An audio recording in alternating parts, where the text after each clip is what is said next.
नमस्कार, मैं हूं शीनम शर्मा। स्वागत है आप सभी का इस बुलेटिन में। और सबसे पहले बुलेटिन का आगाज एक बड़ी जानकारी, बड़ी खबर के साथ। न्यूज 18 यूपी यूके के पॉपुलर डिबेट शो महाबहस के लिए ईएनबी अवार्ड मिला है। महाबहस शो के लिए आस्था कौशिक को बेस्ट एंकर का अवार्ड दिया गया है। तो बड़ी खबर, बड़ी जानकारी हम आपको बता रहे हैं। ईएनबी अवार्ड 2021 से जुड़ी हुई न्यूज 18 ने धूम मचाई है। न्यूज 18 उत्तर प्रदेश उत्तराखंड के पॉपुलर डिबेट शो महाबहस को भी अवार्ड मिला है। साथ ही पॉपुलर डिबेट शो महाबहस में की एंकर आस्था कौशिक को भी अवार्ड दिया गया है। तो आस्था कौशिक को बेस्ट एंकर का अवार्ड दिया गया है और कई अवार्ड अपने नाम किए हैं न्यूज 18 ने। यहां पर कई और प्रोग्राम ऐसे हैं जिनके लिए न्यूज 18 को सराहा गया है। न्यूज 18 को ये अवार्ड मिले हैं।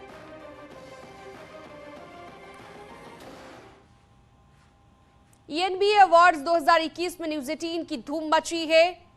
वोटर गंगा किनारे वाला सीरीज को भी ईएनबी अवार्ड मिला है। रीजनल चैनल के लिए लीग से हटकर बेस्ट इन डेप्थ कैटेगरी में यह अवार्ड दिया गया है। वोटर गंगा किनारे वाला सीरीज को लीग से हटकर बेस्ट प्रोग्राम का अवार्ड दिया गया है। तो कई ऐसे अवार्ड हैं जो न्यूज 18 ने अपने नाम किए हैं। न्यूज 18 उत्तर प्रदेश उत्तराखंड के कई ऐसे शो रहे, कई ऐसे प्रोग्राम रहे जिन्हें अवार्ड दिया गया है।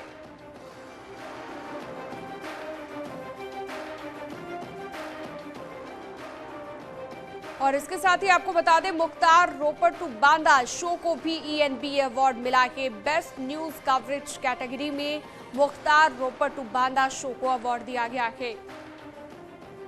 तो रोपर टू बांदा शो को अवार्ड मिला है बेस्ट न्यूज कवरेज कैटेगरी में। तो न्यूज 18 ने हमेशा से ही जनता के मुद्दे उठाए हैं और ईएनबी अवार्ड्स में न्यूज 18 का डंका बजा है।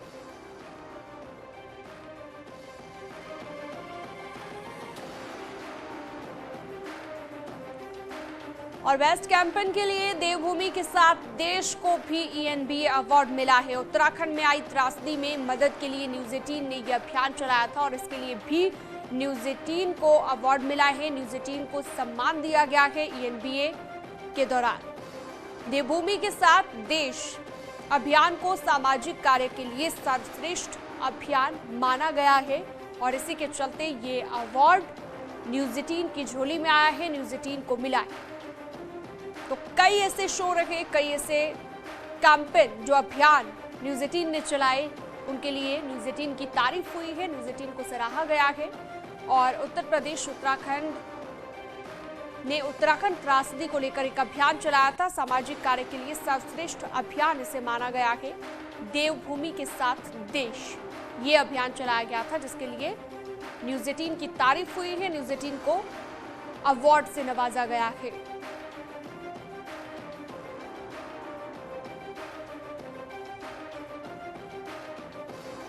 तो बड़ी जानकारी आपको दे रहे हैं हम। सामाजिक कार्य के लिए सर्वश्रेष्ठ अभियान माना गया है। जो उत्तराखंड में त्रासदी आई थी उसमें लोगों की मदद के लिए यह अभियान न्यूज 18 उत्तर प्रदेश उत्तराखंड ने चलाया था, जिसके बाद इसे सर्वश्रेष्ठ अभियान माना गया और अवार्ड से नवाजा गया। तो तस्वीरें भी लगातार आप देख रहे हैं। न्यूज 18 की टीम वहां पर मौजूद है। न्यूज 18 की टीम अवार्ड लेने पहुंची है और जब आपके काम को सराहा जाता है, जब आपके योगदान को सराहा जाता है तो वाकई एक खुशी का पल होता है और वो खुशी का पल आप इस वक्त तस्वीरों में देख सकते हैं। न्यूज 18 की टीम वहां पर मौजूद है और अवार्ड लेने के बाद जो न्यूज 18 को अवार्ड मिले हैं, कई ऐसे प्रोग्राम रहे। जनता से जुड़ी आवाज हमेशा न्यूज 18 ने उठाई है और जनता से जुड़े मुद्दों को हमेशा आगे रखा है। जनता से जुड़ी हर खबर को प्रमुखता से न्यूज 18 ने हर बार दिखाया है। यही वजह है कि जनता की आवाज भी न्यूज 18 अब बना है। हमारी पहुंच आपकी ताकत है, इसी स्लोगन के साथ न्यूज 18 हमेशा आगे बढ़ता रहा है। तो सामाजिक कार्य के लिए सर्वश्रेष्ठ अभियान माना गया है। बेस्ट कैंपेन के लिए देवभूमि के साथ देश को भी ईएनबी मिला। और इसके साथ ही एनबीए अवार्ड्स 2021 में न्यूज 18 की जो धूम मची है, अमिश देवगन को editorial leader of the year का अवार्ड दिया गया है। तो कई ऐसे अवार्ड हैं जो न्यूज 18 ने अपने नाम किए हैं और खास बात यह है कि अमिश देवगन को भी जो अवार्ड मिला है वो हम आपको बता दें, editorial leader of the year का अवार्ड अमिश देवगन को दिया गया है, जो कि वाकई एक खुशी का पल, गर्व का पल। न्यूज 18 ने हमेशा जनता की आवाज उठाई है और अमिश देवगन को भी जो अवार्ड दिया गया है वो हम आपको बता रहे हैं। Editorial leader of the year का अवार्ड अमिश देवगन को दिया गया है। यह अवार्ड बड़ा महत्वपूर्ण है और मैं एक चीज में बड़ा बिलीव करता हूं कि victory and defeat should matter to you only for 5 minutes. ये इसलिए महत्वपूर्ण है सोचना और समझना कि कई बार आपको सम्मान मिलते हैं, लेकिन उन सम्मानों को साथ सजोकर आगे आपको बढ़ना है कि अगला सम्मान भी आपको मिले। नमस्कार, थैंक यू।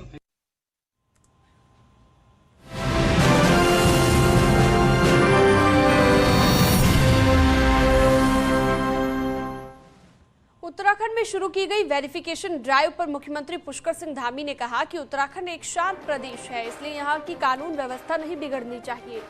कई बार देखने को मिला कि कुछ लोग अपराधी यहाँ पर आकर गुमनामी का जीवन जीते हैं और फिर अचानक कोई ऐसा काम करते हैं जिससे कानून व्यवस्था खराब हो जाती है। वेरिफिकेशन ड्राइव में कई संदिग्ध सामने आए हैं, ये भी उनकी ओर से कहा गया। दोनों अंतर्राष्ट्रीय सीमाओं से लगा हुआ है, एक शांत प्रदेश है, वहाँ की कानून व्यवस्था नहीं बिगड़नी चाहिए। कई बार ये चीज़ें आई हैं कि बहुत सारे ऐसे लोग वहाँ पर आ गए हैं जो कहीं पर किसी ने कोई कानून व्यवस्था खराब की होती है, कहीं पर कोई घटना की होती है, किसी के ऊपर गुंडा एक्ट लगी है, किसी के ऊपर रासुका लगी है, लेकिन यहाँ पर गुमनामी का जीवन जीकर तो उसको कुछ करना शुरू करते हैं, अचानक कोई काम ऐसा करते हैं जिससे कि अशांति फैल जाती है, कानून व्यवस्था खराब हो जाती है। ये आगे से कानून व्यवस्था खराब न हो, ऐसे लोगों के लिए उत्तराखंड कोई ऐसा और आरामगढ़ नहीं है। तो इनके लिए हमने वेरिफिकेशन ड्राइव चलाई, इसमें कई संदिग्ध जो है सामने आए हैं और हम इसको सख्ती से चलाने वाले हैं। दिल्ली दौरे पर मुख्यमंत्री धामी ने यूनिफॉर्म सिविल कोड पर कहा है कि जल्द ही इस बार कमेटी बनने वाली है और कमेटी में अलग अलग क्षेत्रों के विशेषज्ञों को शामिल किया जाएगा। कमेटी ड्राफ्ट बनाएगी और उसी ड्राफ्ट के आधार पर सरकार उत्तराखंड में यूनिफॉर्म सिविल कोड कानून बनाएगी।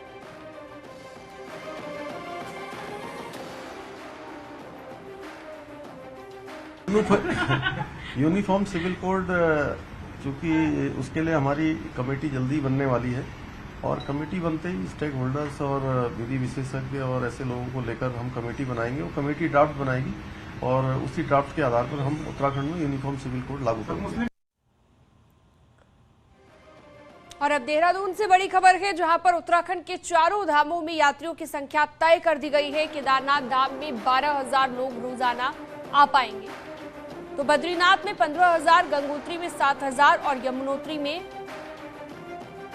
4,000 यात्री हर रोज आ पाएंगे, हर रोज यात्रा कर पाएंगे। वहीं चारधाम रूट पर रात में ट्रैफिक बंद रहेगा। रात को 10 बजे से सुबह 4 बजे तक गाड़ियां नहीं चल पाएंगी। तो ये जो गाइडलाइंस है वो जारी कर दी गई है। यमुनोत्री में 4,000 यात्री हर रोज आ सकेंगे और चारों धामों में यात्रियों की संख्या तय कर दी गई है।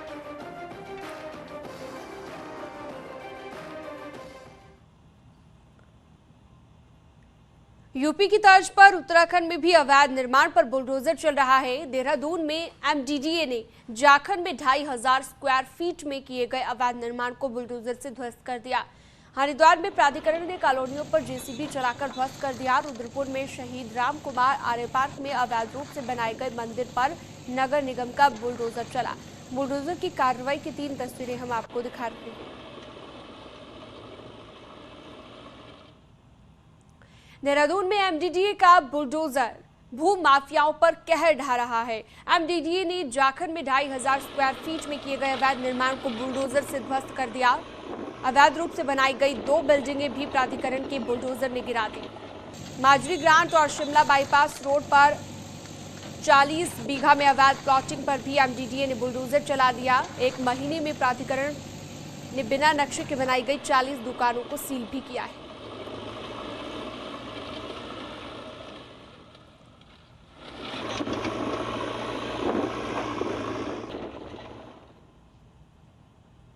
हरिद्वार रुड़की विकास प्राधिकरण की अवैध कॉलोनियों के खिलाफ कार्रवाई लगातार जारी है। शनिवार को प्राधिकरण की टीम ने हरिद्वार के सुमन नगर में आधा दर्जन कॉलोनियों पर जेसीबी निर्माण ध्वस्त किया और अवैध प्लॉटिंग को सील कर दिया।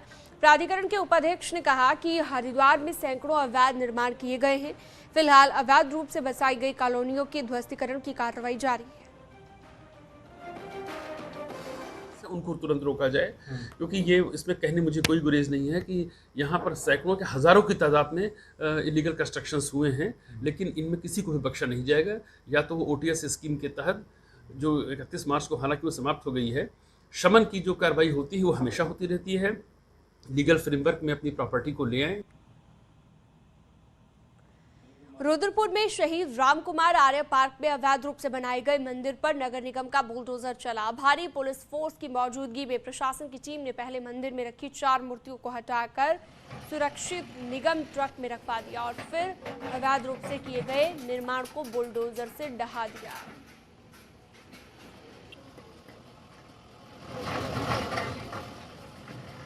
मंडी में कतिपय व्यक्तियों द्वारा बिना किसी पूर्व अनुमति के वहाँ पर निर्माण कार्य किया गया है। उनके द्वारा पुलिस बल और मजिस्ट्रेट की मांग की गई थी, प्रशासनिक सहयोग की अपेक्षा की गई थी। उसी क्रम में हम लोग वहाँ पे गए हैं। नगर निगम के पार्कों में इस प्रकार के अतिक्रमण के संबंध में जब भी भविष्य में भी यदि कोई ऐसा हमसे अपेक्षा की जाएगी। नैनीताल में भले ही मास्क जरूरी है, लेकिन पर्यटकों से लेकर स्थानीय लोगों तक इसका पालन नहीं किया जा रहा है। वीकेंड पर नैनीताल में पर्यटक तो पहुंचे, लेकिन ज्यादातर लोग बगैर मास्क के घूमते नजर आए, जबकि डीएम नैनीताल ने मास्क नहीं होने पर 500 से 1000 तक का जुर्माना लगाने का आदेश दिया है। हमारे मास्क को अनिवार्य किया है, क्यों नहीं पहना? सॉरी, आई वांट टू से निकाल लो सॉरी, निकालिए, मेरे पास नहीं, आई एम सॉरी। तो जो मास्क अनिवार्य किया गया है वो मास्क यहाँ पर कहीं पहन। आप लोग कहाँ से आए हैं? दिल्ली से आए। मास्क अनिवार्य है, इधर पहना नहीं आपने? अच्छा, यहाँ पे अनिवार्य है? नहीं, पता नहीं था मैं, सॉरी, हम पहले। तो कई लोग, हालांकि ये देख सकते हैं कि मास्क पहन रहे हैं कुछ लोग लगातार। डीएम ने, कहाँ से आए हैं आप लोग? नमस्कार, नैनीताल लोकल। डीएम ने यहाँ पर मास्क को अनिवार्य किया है, लेकिन आपने मास्क नहीं पहना है। सॉरी सर, सॉरी, मैं रुमाल लगा लेता हूँ। बिल्कुल, I am favour with you. मेरा अरे मास्क ले लेते हैं, बिल्कुल सही कह रहे हैं, बिल्कुल बिल्कुल ओरिजिनल बात है ये। हाँ, कोई बात। उत्तराखंड में भले ही प्रशासन मास्क की अनिवार्यता के लाख दावे करे, लेकिन धरातल पर कोविड के बढ़ते केस का लोगों पर कोई असर नहीं दिख रहा है।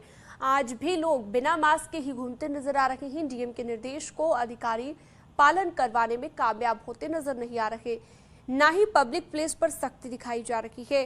हालांकि अधिकारी कहते हैं कि वो कोशिश कर रहे हैं और चालान की कार्रवाई को बढ़ाया जाएगा।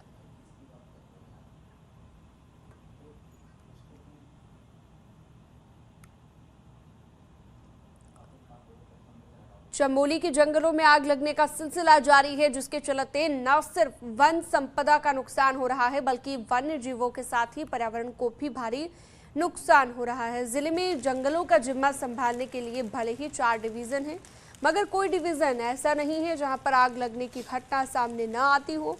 जिले में इस साल जंगलों में आग लगने की 110 घटनाएं सामने आ चुकी हैं, जबकि इससे 129 हेक्टेयर वन प्रभावित हो चुका है, और जिसमें लगभग 6 लाख रुपए का नुकसान हुआ है और 129.65 करीब 130 हेक्टेयर ये वन क्षेत्र आग से प्रभावित हुआ है। ये अभी तक कोई मौके पे पकड़ा नहीं गया है आग लगाते हुए, और हम लोग काफ़ी प्रयासरत हैं कि अगर कोई असामाजिक तत्व पकड़ा जाए तो FIR करके उसके खिलाफ कठोर कार्रवाई की जाए। हरिद्वार में फायर सीजन में जंगलों के अंदर बनाए गए वाटर होल्स आग पर नियंत्रण पाने और वन्य जीवों की प्यास बुझाने में कारगर साबित हो रहे हैं। राजाजी टाइगर रिजर्व की कांसरो रेंज में मौजूदा प्राकृतिक जलधाराओं को अधिकारियों ने कड़ी मशक्कत के बाद बड़े बड़े वाटर होल्स में बदल दिया है। हाथी आते हैं, उसमें स्नान कर रहे हैं, पानी पी रहे हैं। अन्य वन्य प्राणी भी वहाँ पर आके पानी पी रहे हैं। और यदि अग्नि सुरक्षा को दृष्टिगत कहीं पर आग लगती है तो उसको बुझाने में भी हम लोग जो है इन वाटर होलों का उपयोग कर सकते हैं। इनसे पानी हम इनके रिजर्वायर से ले सकते हैं। हम लोग निरंतर प्रयास कर रहे हैं कि वाटर होलों में पानी रहे और हमारे जो ऐसे पक्के जो वाटर होल हैं उनको हम लोग टैंकर के माध्यम से उसमें हमें पानी डालने के लिए। बागेश्वर में बोर्ड की कॉपियों को जांचने वाले शिक्षकों को इस बार परेशानियों का सामना करना पड़ रहा है। कोरोना काल में 2 साल बाद लिखित परीक्षा हुई। उत्तर पुस्तिका में छात्र तरह तरह की बातें लिखकर शिक्षकों को पास करने की अपील कर रहे हैं। छात्र कोरोना काल में परिवार की आर्थिक हालत खराब होने की बात कर रहे हैं। कुछ छात्रों ने कॉपी में खुद को दिव्यांग बताकर पास कराने की गुजारिश की। कुछ बच्चे जो हैं, जैसे कोरोना पीरियड रहा, कुछ बच्चों की परिस्थिति खराब होती है तो बच्चे इस प्रकार के चीज़ें लिखते हैं कि कोरोना पीरियड है, मैं पढ़ नहीं पाया, या मेरी पारिवारिक परिस्थिति खराब थी और मेरा अध्ययन नहीं हो पाया, मैं परीक्षा की तैयारी नहीं कर पाया। इस प्रकार की चीज़ें बच्चे लिखते हैं। अब ये परीक्षक पर निर्भर करता है। वो भगवान बद्री विशाल के कपाट खुलने की तैयारियों से पहले जोशीमठ के नृसिंह मंदिर में त्रिमुंडिया मेले का भव्य आयोजन किया गया। त्रिमुंडिया वीर की पूजा हर साल भगवान बद्री विशाल की सफल यात्रा के लिए की जाती है, जिसमें त्रिमुंडिया देवता को कच्चे चावल और गुड़ का भोग लगाया जाता है। पिछले 2 साल में कोरोना की वजह से मेले का आयोजन नहीं हो पाया था, लेकिन इस बार कोरोना के मामले कम हैं।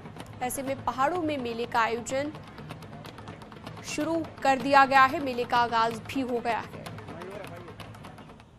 मेरे को जब इस तरीके से मैं भीड़ देख रहा हूं आज, और लोगों में इतना उत्साह है, ग्रामवासियों में उत्साह है, नगरवासियों में उत्साह है, तो इसको देखते ही ये लगता है कि इस साल यात्रा बहुत सुगम चलेगी और बहुत बढ़िया ढंग से चलेगी। भगवान बद्रीनाथ की यात्रा के लिए लोग 2 साल से प्रतीक्षा कर रहे हैं। मैं समझता हूं जैसा वातावरण नजर आ रहा है। और यहाँ एक छोटे से ब्रेक के लिए रुका था। आपका ब्रेक के बाद उत्तराखंड में चारधाम यात्रा शुरू होने से पहले पर्यटन मंत्री सतपाल महाराज ऋषिकेश के एक टॉयलेट में पहुंचे तो गंदगी से 2 चार उन्हें होना पड़ा। देखिए, चारधाम यात्रा शुरू होने से पहले पर्यटन मंत्री सतपाल महाराज ने ऋषिकेश में बस अड्डे के पास सुलभ शौचालय का औचक निरीक्षण किया। वहां फैली गंदगी और बदइंतजामी देखकर उनका पारा हाई हो गया और जिम्मेदार लोगों को उन्होंने जमकर फटकार लगाई।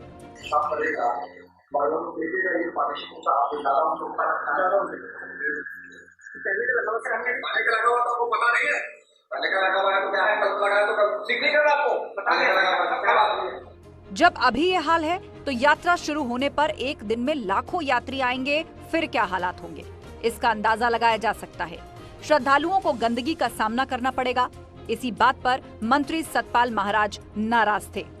सिस्टम क्या है और कैसे वो कितने साफ हैं, उसमें मैंने देखा काफी सिस्टमों के ढक्के नहीं थे, पानी बह रहा था और काफी उनकी स्थिति ठीक नहीं थी। तो मैंने हिदायत दी है और इसमें सुलभ शौचालय वालों को मैंने कहा है, उन्हीं का काम है टॉयलेटों को लेना और स्वच्छ रखना और उनको मेंटेन करना, तो उन्हीं को ये काम दिया जाता है। तो उनको मैंने हिदायत दी है कि टॉयलेटों को ठीक करें और वहाँ पर काफ़ी सामान पड़ा हुआ था तो उसको भी ठीक करें, तो मतलब उसको हटाएं, क्योंकि अब यात्रा शुरू होने वाली है और सभी लोग आएंगे तो कम से कम हमारे प्रदेश के अंदर स्वच्छ टॉयलेट तो मिले। पूर्व कैबिनेट मंत्री और कांग्रेस नेता प्रीतम सिंह का कहना है, मंत्री जी के भड़कने से बात नहीं बनेगी, क्योंकि व्यवस्था बनाना सरकार का ही काम है। जो पर्यटन मंत्री है वो हर चीज पर भड़कते हैं, लेकिन भड़कने से सरकार नहीं चलती है। सरकार। और चलिए अब आपको दिखाते हैं पहाड़ टॉप 10। टिहरी में चारधाम यात्रा को लेकर पुलिस की तैयारियां पूरी। पर्यटकों की सुविधा के लिए बनाई पर्यटन पुलिस चौकी।